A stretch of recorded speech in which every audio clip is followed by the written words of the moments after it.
মূলত ভাঙ্গিয়া অনেকটা উপকারে হলো মানুষের অন্তপক্ষে যে জায়গা জমিগুলো আছে এই জায়গা জমিগুলোর মধ্যে যে মানুষ ফসল যে যে ফসলগুলো ফলায় এই ফসলগুলোতে এখন আর কোনো ক্ষতি হবে না, বরঞ্চ এটার মধ্যে ভালোই হবে।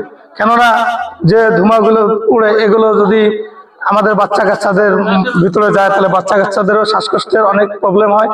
এটাই আসলে এটার জন্য অনেকটা ভালো হচ্ছে, কিন্তু একটা জিনিসই ভালো হয় মোট হিসাবে লাভ হয়েছে, লাভ হয়েছে আমাদের জনগণের ভালো হয়েছে। আমার রাস্তাঘাটে ধুলের জন্য যাওয়ার বাড়ি ঢুকতে পাই না, ধুলে বালু একে ভর্তি ঘরের ভিতরে, এত পানি দিবে কই পানি দেয় না। আচ্ছা, আমরা জানি যে ইট প্রস্তুত ও ভাটা স্থাপন আইন 2013 আছে। এখানে 4 ধারায় বলা আছে যে আমাদের ইট ভাটা চালাতে হলে জেলা প্রশাসক স্যারের লাইসেন্স লাগবে এবং সেটার জন্য পরিবেশগত ছাড়পত্র প্রয়োজন। কিন্তু ওনাদের এই বিষয়টি ছিল না, ওনাদের লাইসেন্সও নেই এবং ওনাদের কোনো পরিবেশগত ছাড়পত্রও নেই। যার কারণে গত 30/12/25 তারিখে কিন্তু আমি এসেছিলাম এখানে, তাদেরকে সতর্কীকরণ করেছিলাম এবং তাদের কার্যক্রম বন্ধ রাখতে বলেছিলাম। তো তারপরেও তারা সেই বিষয়টি অমান্য করে তাদের কার্যক্রম পরিচালনা করেছিল, যে জন্য আজকে তাদের ইটভাটাটি ভেঙে দেওয়া। অবৈধ ইটভাটা মোট 3টি ছিল, তার মধ্যে 2টোতে স্ট্যাটাস কুও বিদ্যমান আছে, মানে তারা এটা স্থিতাবস্থা আছে কোর্টের, যার কারণে আমরা কোনো কার্যক্রম গ্রহণ করতে পারবো না।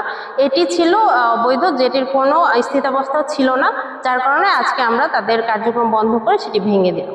অবশ্যই অবৈধভাবে কোনো ইটভাটার কার্যক্রম পরিচালনা করা যাবে না, এটাই হচ্ছে ফাইনাল। প্রথম কথা হচ্ছে যে আপনার যে কোনো ভাটা পরিচালনা করতে গেলে হচ্ছে জেলা প্রশাসকের একটা হচ্ছে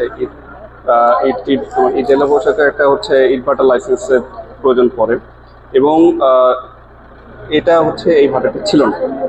তো যেহেতু ছিল না সেটা হচ্ছে পুরোপুরি অবৈধ এবং এই অবৈধ ভাটাটা হচ্ছে এর আগেও 30 ডিসেম্বর 2025 তারিখে আমরা এসেছিলাম এখানে, হচ্ছে আমরা জরিমানা করে চলে গিয়েছিলাম এবং হচ্ছে তাদেরকে বলেছিলাম তারা যাতে তাদের যে পুরানোর কার্যক্রম সেটা যাতে ওনারা পরিচালনা না করেন, কিন্তু ওনারা আমাদের কোন রকমের কোনো নির্দেশনা অমান্য করে ওনারা হচ্ছে এটা চালাচ্ছিলেন, যার কারণে এটা হচ্ছে আজকে চিমনিটা অপসারণ করা হলো আর কি, সরকারি নির্দেশনা মেনে।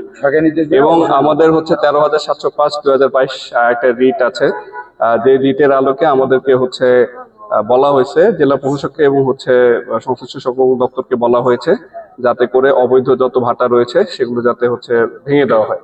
তো সেটার প্রেক্ষিতে যেহেতু এটা অবৈধ এবং এটার কোনো হাইকোর্টের স্থিতাবস্থাও নাই, সেজন্য এটা ভেঙে দেওয়া এবং অবৈধ ইটভাটা অপসারণ এটা আপনাদের চলমান, এটা একটা চলমান প্রক্রিয়া। আপনারা জানেন এর আগে আমরা হাতীবান্ধা উপজেলাও হচ্ছে একটা চিমনি ভেঙেছিলাম বা অপসারণ করেছিলাম, কার্যক্রম বন্ধ করেছিলাম।